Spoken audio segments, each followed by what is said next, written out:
Selamat datang kembali para sahabatku yang sangat dikasihi oleh Tuhan Yesus.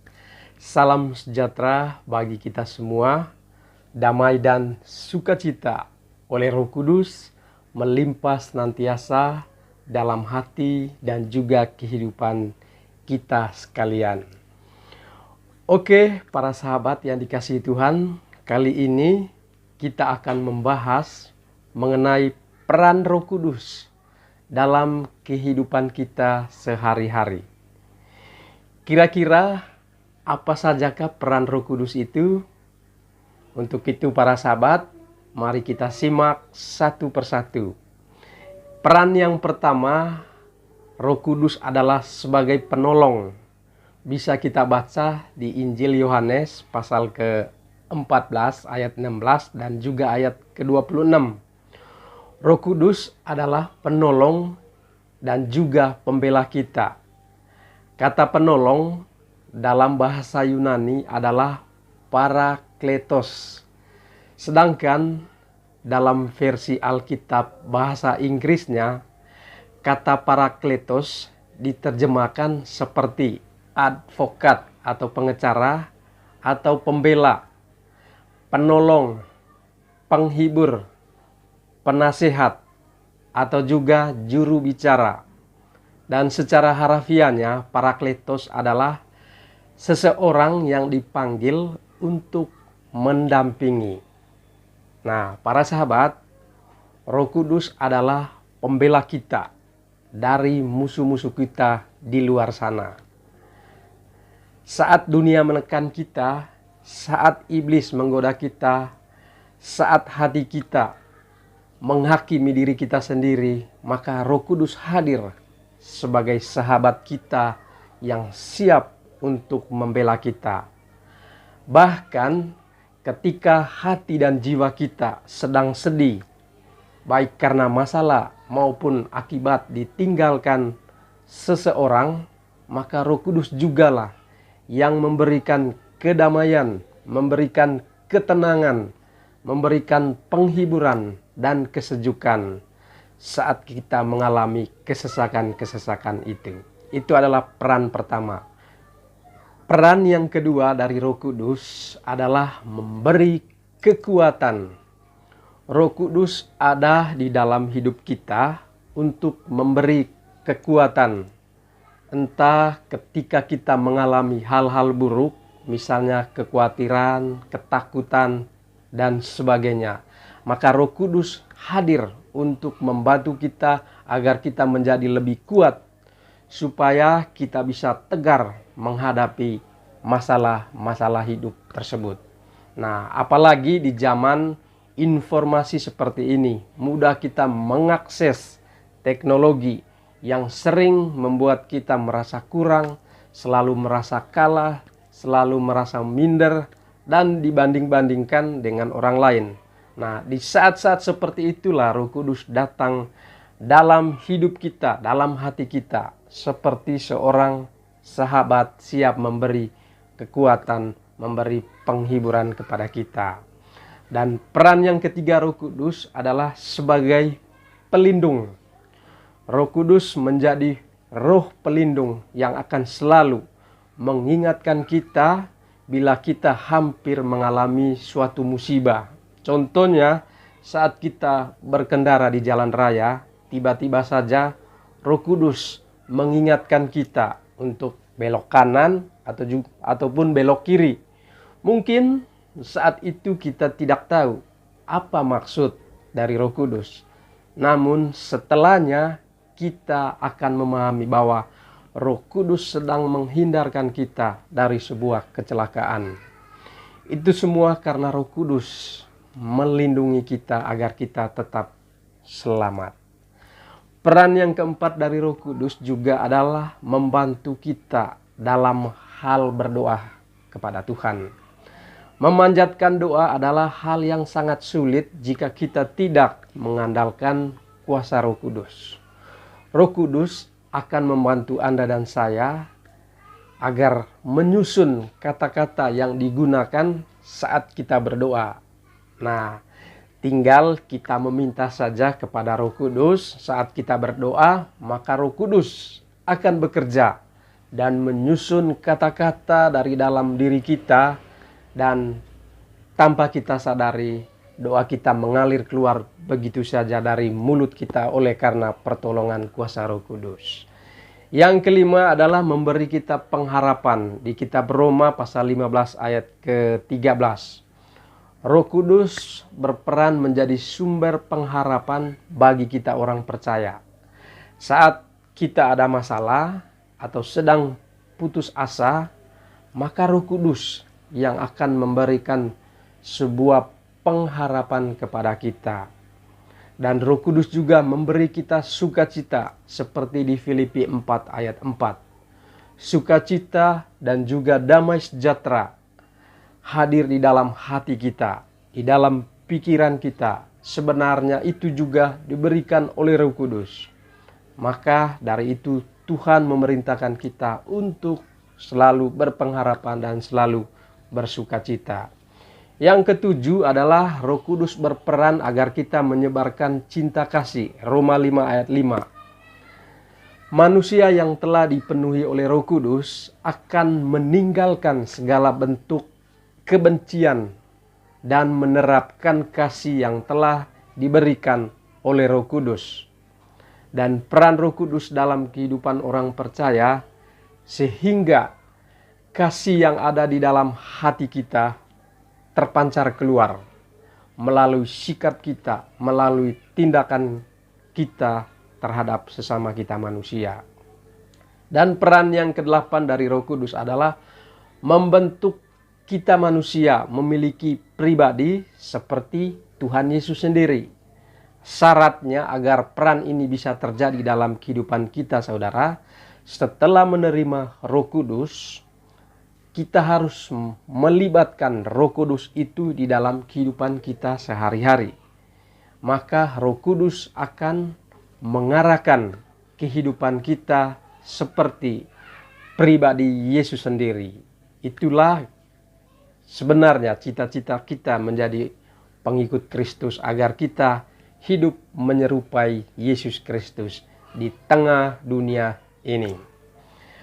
Peran ke-9 dari Roh Kudus adalah membentuk sifat kita manusia. Roh Kudus yang ada dalam hidup kita, dialah yang akan mengubah sikap perbuatan kita yang tak berkenan di hadapan Tuhan. Misalnya, dulu kita malas baca kitab suci, malas berdoa.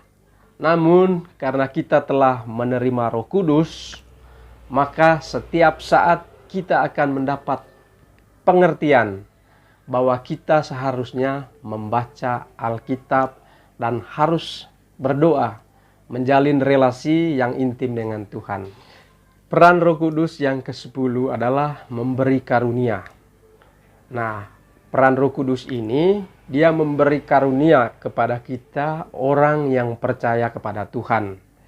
Dia memberi kita karunia, misalnya berbahasa roh, kemudian mengartikan bahasa roh, karunia untuk bernubuat, karunia untuk bermujizat, karunia untuk penyembuhan, dan banyak hal lain karunia yang diberikan oleh Roh Kudus kepada kita.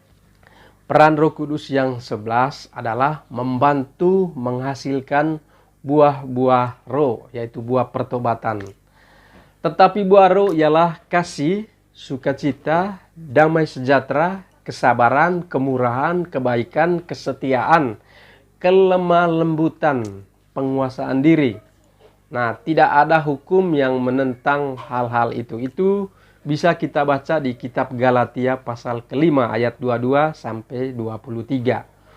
Roh Kuduslah yang akan membantu kita menghasilkan buah-buah roh, yaitu buah-buah Roh Kudus, seperti yang tertulis di ayat di atas tadi. Nah, karena kita hidup harus memperhatikan buah pertobatan kepada semua orang agar mereka percaya kepada Tuhan Yesus Kristus yang ada di dalam diri kita.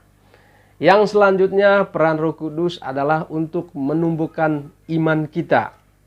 Roh Kudus yang ada dalam diri kita semua, dialah yang akan membantu kita membangkitkan iman kita untuk selalu percaya kepada Yesus dan kepada Bapa. Dengan demikian, kita akan selalu memiliki kepercayaan untuk kembali kepada Tuhan yang memiliki kuasa di atas segalanya. Nah, peran selanjutnya adalah yang ke-13. Roh Kudus memberi kita pikiran roh, bukan mengikuti keinginan daging. Peran Roh Kudus dalam kehidupan kita sebagai orang percaya ialah agar kita bisa berpikir bukan dengan akal kita manusia, namun pikiran kita harus dipenuhi pikiran Tuhan, sehingga keputusan-keputusan kita bisa tepat dan sesuai dengan apa yang Tuhan kehendaki, apa yang Tuhan mau, bukan apa yang kita mau. Kemudian yang ke-14, peran Roh Kudus memberi dorongan kepada kita. Roh Kudus akan memberikan kita dorongan untuk menentukan apa yang baik yang harus kita lakukan ketika kita dalam keadaan ragu-ragu. Hal-hal baik muncul di dalam pikiran dan hati kita. Semua itu adalah dorongan dari Roh Kudus sendiri agar kita melakukannya. Kemudian poin yang ke-15. Roh Kudus memberi kita keberanian. Kadang kita merasa tidak mampu melakukan banyak hal. Kadang kita merasa takut bahwa yang kita lakukan itu adalah salah atau tidak sempurna. Maka peran Roh Kudus inilah yang akan muncul untuk memberikan setiap kita keberanian dalam melakukan segala sesuatu. Terutama dalam hal mewartakan Injil, mewartakan kabar baik seperti amanat agung Tuhan Yesus. Peran yang ke-16 dari Roh Kudus membantu kita terlepas dari segala dosa kita. Dosa bisa dimiliki semua manusia, tetapi Roh Kudus membantu kita orang percaya supaya kita dibangkitkan dari dosa. Bila kita terjatuh ke dalam dosa, maka untuk bisa bangkit dan meninggalkan dosa tersebut, maka kita tidak bisa mengandalkan kekuatan diri kita sendiri. Maka itu para sahabat, mintalah bantuan kepada Roh Kudus agar kita bisa terlepas dari jeratan dosa tersebut. Kemudian yang ke-17, peran Roh Kudus memberi kita kemerdekaan. Sebab Tuhan itu adalah roh, dan di mana ada roh Allah, di situ ada kemerdekaan. Di 2 Korintus pasal ketiga ayat ke-17.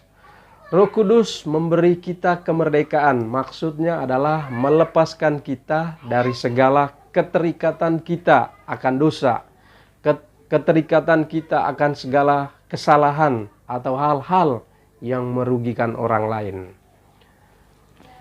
Yang ke-18, Roh Kudus memimpin kita dalam kebenaran. Firman Tuhan berkata, tetapi apabila ia datang, yaitu roh kebenaran, ia akan memimpin kamu dalam seluruh kebenaran. Sebab ia tidak akan berkata-kata dari dirinya sendiri, tetapi segala sesuatu yang didengarnya, itulah yang akan dikatakannya. Dan ia akan memberitahukan atau memberitakan kepadamu hal-hal yang akan datang. Itu tertulis dalam Injil Yohanes pasal ke-16 ayat ke-13. Kemudian peran Roh Kudus berikutnya adalah memimpin kita sebagai anak Allah. Nah, semua orang yang dipimpin Roh Allah adalah anak-anak Allah. Sebab kamu tidak menerima roh perbudakan yang membuat kamu menjadi takut lagi. Tetapi kamu telah menerima roh yang menjadi kamu menjadi anak Allah. Dan roh itu kita berseru, ya Aba, ya Bapa. Roh itu bersaksi bersama dengan roh kita bahwa kita adalah anak-anak Allah. Tertulis dalam Roma pasal ke-8 ayat 14 sampai ke-16. Jika kita sudah menjadi anak-anak Allah, maka dengan demikian kita tidak perlu takut lagi. Nah, para sahabat, itulah peran-peran Roh Kudus di dalam kehidupan kita. Jadi kita hidup di dunia ini setelah Yesus naik ke surga, meninggalkan para muridnya, meninggalkan kita semua 2000 tahun yang lalu. Dia tidak meninggalkan kita menjadi yatim piatu. Dia tidak meninggalkan kita seorang diri, tetapi dia mengutus penolong, yaitu Parakletos, untuk senantiasa menyertai kita agar kita tetap hidup di dalam kebenaran sesuai dengan ajaran dari Tuhan kita Yesus Kristus. Oke para sahabat, demikian video ini. Semoga Tuhan senantiasa menyertai kita sekalian. Amin.